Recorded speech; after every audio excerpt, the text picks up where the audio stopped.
Welcome to another episode of Coffee with Clara Rose. I, of course, am Clara Rose, your host. If you haven't been with us before, let me be the first to say welcome, my friend. Every week, I talk about tips or tricks or tools or sometimes interviews to help you be a more savvy author, more savvy entrepreneur.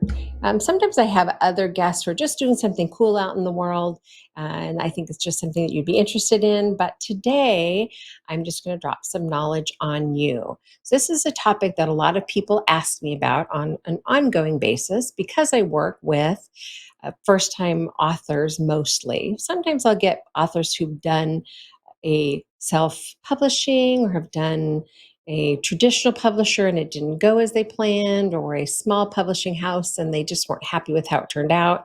And so it's not their first experience as an author, but it's still a bit of a learning curve. So I like to talk about author matters whenever possible. So today I'm going to talk about some of just the basics of becoming an author. The first thing that we're going to talk about is book creation. We're going to build how you build your message from the ground up, and that 100% starts with book creation. So, first, how is it that you can get your book out to the world? What are the different ways that you can share your message with the world? How, and of course, this isn't the nuts and bolts of how to get it done. These are the different options for getting it done. So, first, let's talk about the ghostwriting option. What is ghostwriting? So, if you haven't heard of ghostwriting, I'd be surprised, but you may not know exactly what ghostwriting looks like. A ghostwriting is truly somebody else telling your story. Now, there's a lot of people out there that offer ghostwriting services in the literary world. It's it varies. Some people will only take on the big names. If you're famous, you're well recognized, they're after you as a client, and they're going to tell the story for that person. There's also the ghostwriters like myself and our company who work one on one with people to get their story out of their head and onto paper because they either don't feel like they have the skill necessary to pull it off themselves, or they just don't want to do it themselves. They want someone else to do the heavy lifting because writing a book is a lot of work, right? So they want someone else to do that for them. Now, ghostwriting is truly intended for somebody else to write in your place, but sound like you. That's something that we, of course, take pride in here at our company, is that we work really hard to make it sound like your voice. Now, not every ghostwriter is so set on having that happen. So make sure if you're looking into ghostwriting that you do an interview with them and make sure that their goal is to capture your voice. Our goal here is that when somebody reads your book, they say, it was like sitting right across the table from you having a conversation. That's how much we want it to sound like you. That's the real value in a ghostwriter. Sounding like you, looking like you. You have the byline, it's by whoever, whatever your name is, but somebody else did a bulk of the heavy lifting. Now, they still need to find out your story or your content, which is in your head most likely. So they're going to have to spend some time getting to know you, getting to know about your topic, and then the things that you say and how you say them so they can do a good job of being a ghostwriter for you. So that's one way you can get your book created, ghostwriting. And then there's something called co-writing. Now, not everybody out there offers co-writing services. So in our company, co-writing means together we're going to create your book. So you are definitely going to do the writing up front, but we hold your hand all the way. So we're going to do the brainstorm and blueprint together. If you haven't heard that term before, hop on over to the video that talks about the phases of book creation and learn about the brainstorm and blueprint. It's foundational to the success of your book. So we're going to do that together. And if somebody else is offering it, they should be doing that with you as well. And then the writing is actually done by you, the author. Chapter by chapter, you're going to write the chapter, send it to us. We do a developmental edit. We send it back for approval. So it's a process. So we're truly writing together, which is why we call it co-writing. Now, you might find in other places that they're just calling it editing. You submit the completed manuscript, and we're going to do the edit for you. Not truly a co-writing process like we offer, but that's a pretty common way to get your book done. And then, of course, membership and coaching. Nowadays, there's more than ever before. There's a bunch of people out there saying, I'm going to be your book coach, or memberships you can join to help you get your book written. And the value of this type of creation is that it's usually not one on one, it's one to many. So there's a group of you on the same journey. And definitely that's a part of the Savvy Author program that we have, the membership we have, is that component where you're not alone. Somebody's helping you, but then there's a group of other writers sharing the same journey experience with you. So that can be a really fun way to do your book, but also you're getting some social support, some social people standing beside you and getting excited as your book comes out. It's not just you saying, I've got a book coming, I've got a book coming. There's other people saying, hey, my friend has a book coming. And so there's great benefit in the community piece that happens in membership programs and in coaching. There is some one-on-one coaching I have seen out there. I would say if you're considering coaching as the option, or membership even as an option for getting your book done, just check out what they've done. How many years have they been doing this? Far too often I see things that pop up where somebody wrote a book and then now they're a book coach, and that I don't know how that can be beneficial to you if their experience is just with themselves. So anyway, just be smart, be savvy, I always say. Okay, so ghostwriting, co-writing, membership. What else is there? Well, there's the do-it-yourself crowd. And often the do-it-yourself crowd is just those people who think, all right, I have a book in me, I have a book idea, which most people I talk to say they have a book that they want to write someday, or they've actually started the process and they just sat down with their idea in front of their keyboard, or if you're old school, maybe you had a tablet that you're writing on, however the creative process works for you, and just started writing. Unfortunately, this is not a hugely effective way to get your book created, just because if you don't know how to put together a book, this is going to be a frustrating process for you. Can it be done? Absolutely. Some people do it. It's much more difficult to do on your own. I always say, find somebody who's done it and have them help you. As a matter of fact, I always have a savvy tip for you. And my savvy tip for you when it comes to getting your book created is experts agree the fastest way to create influence is by writing your book, but how you write it matters. So find someone to help you. Find someone who knows what they're doing and get them to help you with the process. Okay, so that's just one piece of it. That's actually book creation. And many people come to me either before they've started book creation, or they've been in book creation for a while and they've just been frustrated because it didn't go as they planned. Or I often hear, well, I've been writing my book for 10 years, or I've been writing my book for 5 years, or even if you've been trying to do it on your own for a year, perhaps it's time to take a step back and get someone to help you with the creation process. Okay, so say you have a manuscript in hand. Now, when I say manuscript in hand, I mean you've done the creative writing of it. You have had somebody edit it. It could be a person that you know edit it. It could be a paid editing service. I always highly recommend a paid editing service, not just because I offer paid editing services, but because I have the experience, or my staff has the experience to edit it for you.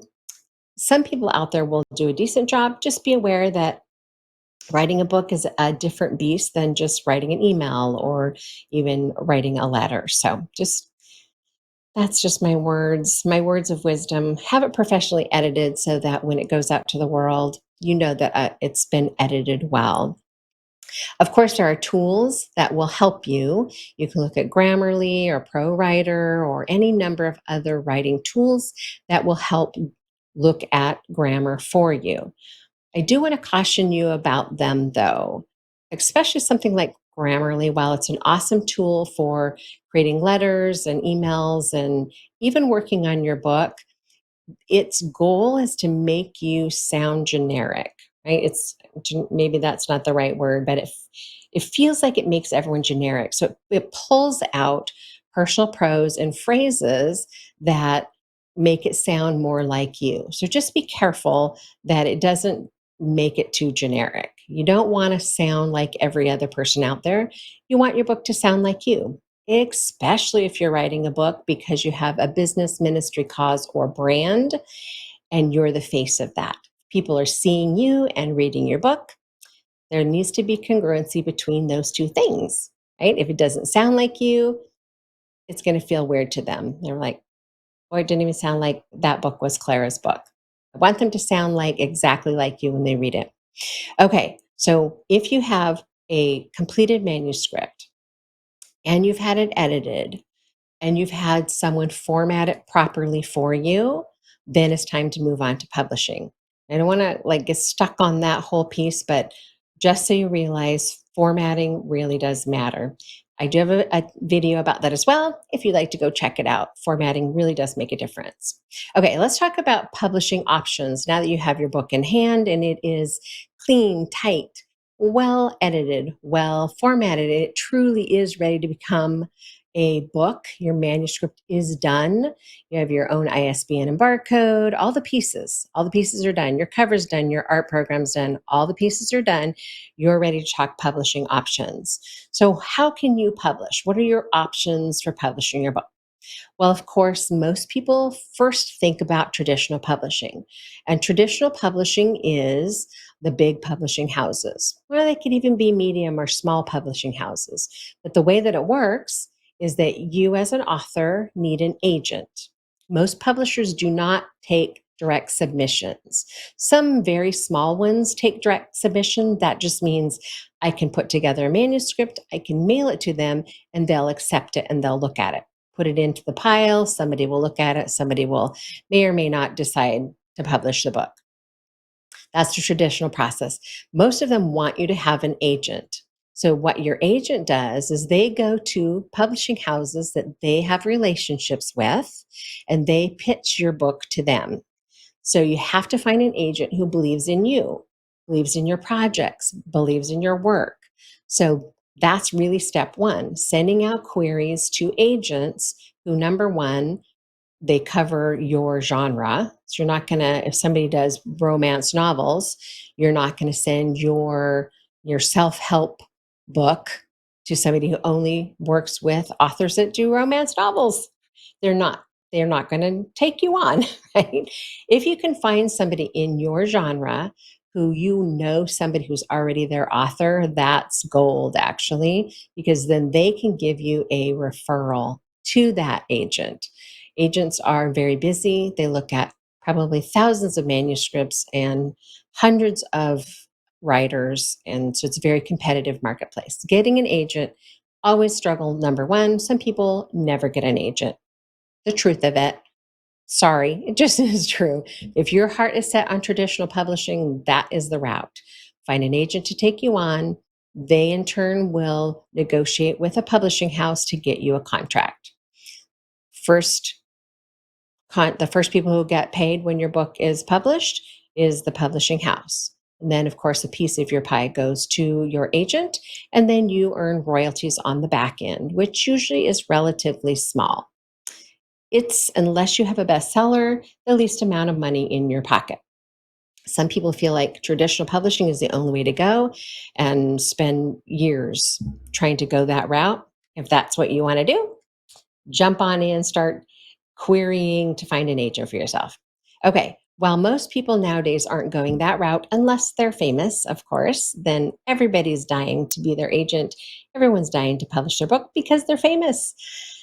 But most of us aren't famous. So we're going to look at another option. We have actually two other options. Another option is hybrid publishing. Hybrid publishing is, of course, what we do over at my company, and it's author centric. And what I mean by that, it was created for the author specifically, with you in mind. It's created as a blend between self publishing, which we'll talk about in a minute, and traditional publishing.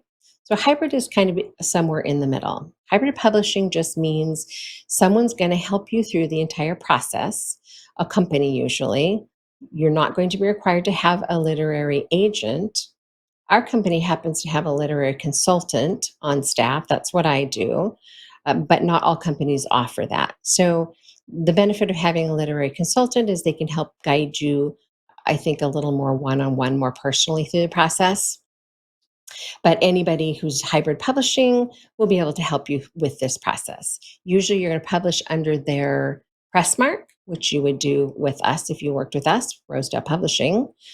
You'll publish under their press mark, but they're going to help you publish in a way that makes sense for you. Sometimes it's that you're going to buy books and put them in the garage and you're going to be the one to do fulfillment.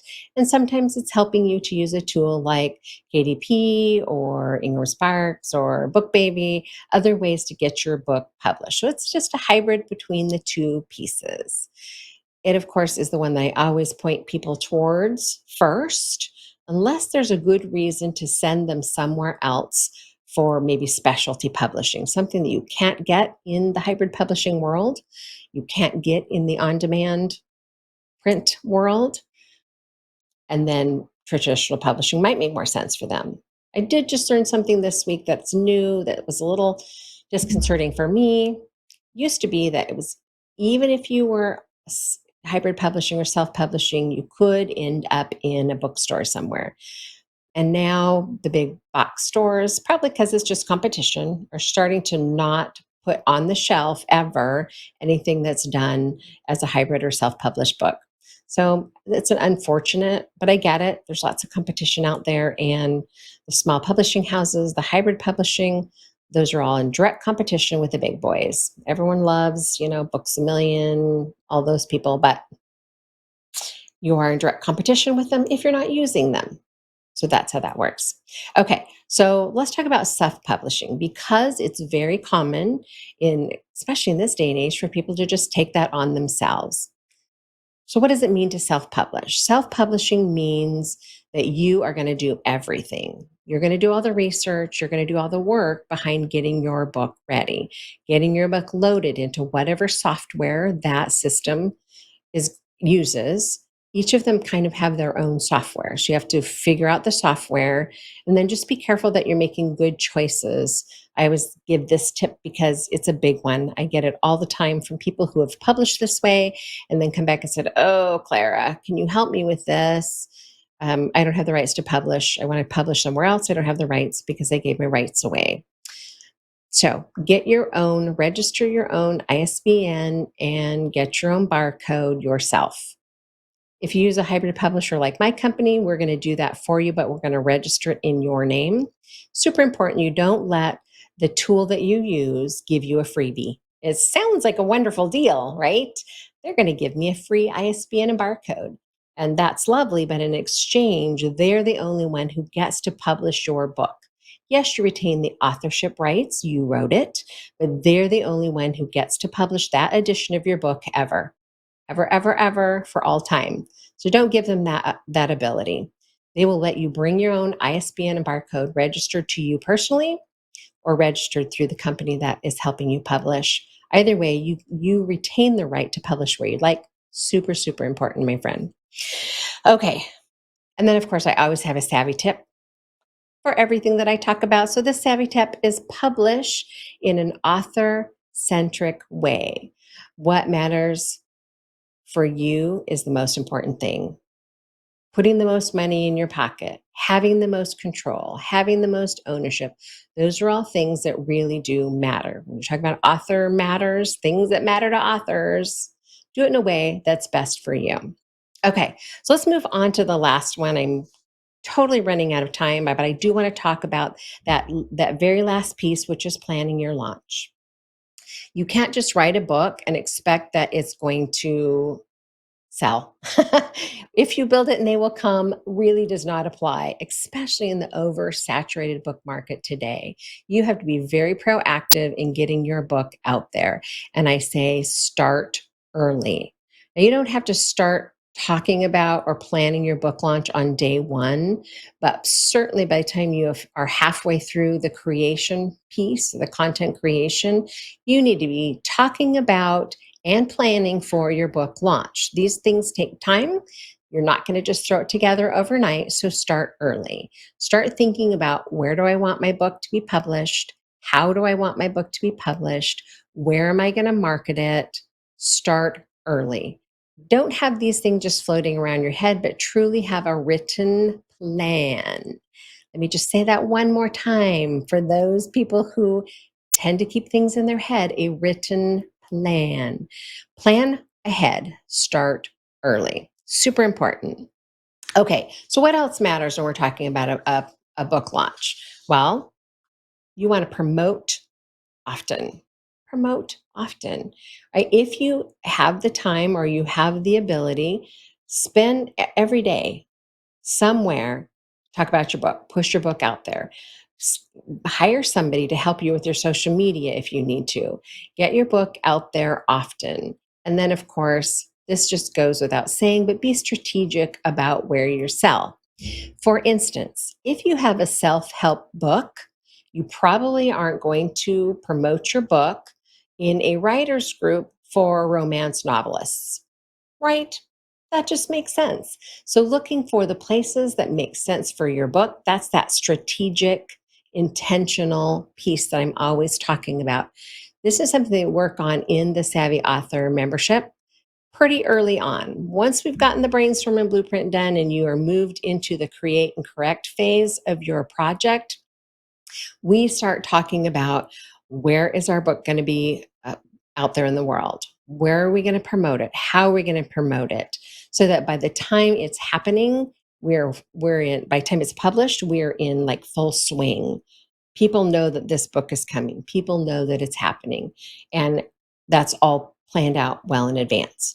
Now, there's lots of great tips, and I do talk about them often. Probably one of my things that I say the most is, don't just sell on Amazon. Don't just sell, wherever out in the world. Sell on your own site as well, right? That's where the most money stays in your pocket, my friend.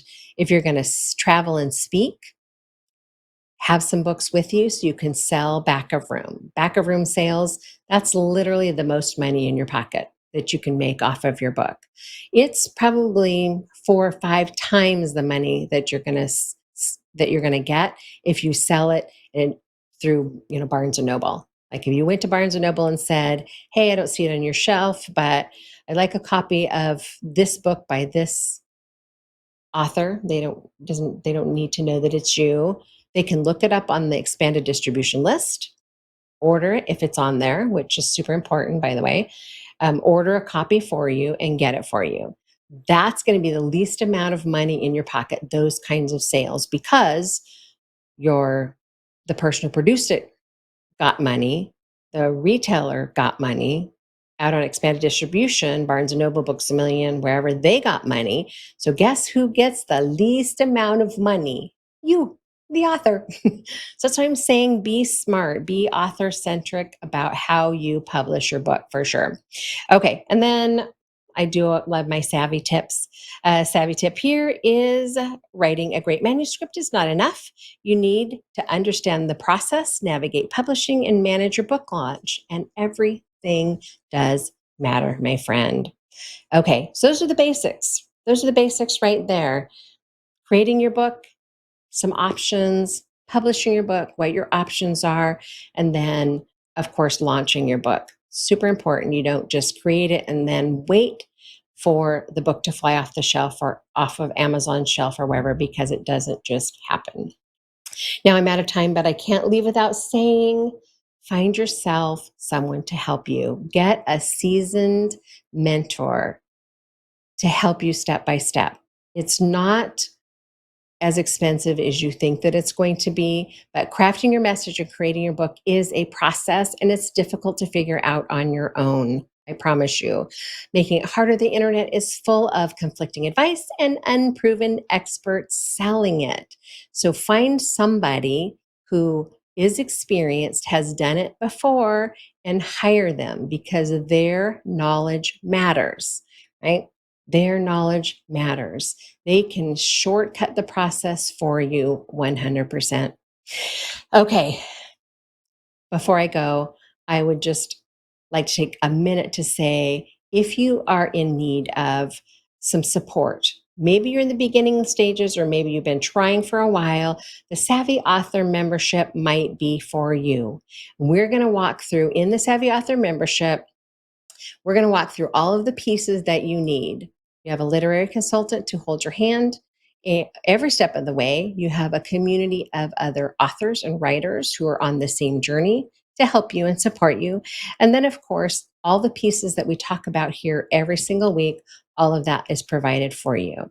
We meet weekly on a call so that we can talk about what your needs are, answer questions, and then, of course, I like to bring in special guests and other people that are going to make a difference in your book journey. So, the Savvy Author membership really is the first of its kind that I've seen out there in the world as I look at them to give you the full blueprint for creating a successful book. Plus, it gives you the education that you need around all the moving parts and pieces, and then accountability is just baked right into it with the community of other authors headed down the same road. So somebody every week is saying, no matter where you are in your journey, what did you do this week? So somebody every week is holding you accountable, holding your feet to the fire to get the work done in a friendly way, of course. So it's not a pressure system, but it's other people saying, hey, we're all on this journey together and encouraging you to get your book out to the world because it doesn't do the world any good unless you get it published, get it out to the world. All right, my friend, I am out of time. But thank you for showing up once again this week to learn more about being a more savvy business owner, more savvy author, more savvy you. Take care. I'll see you next week. Same time, same place. All righty. Bye-bye.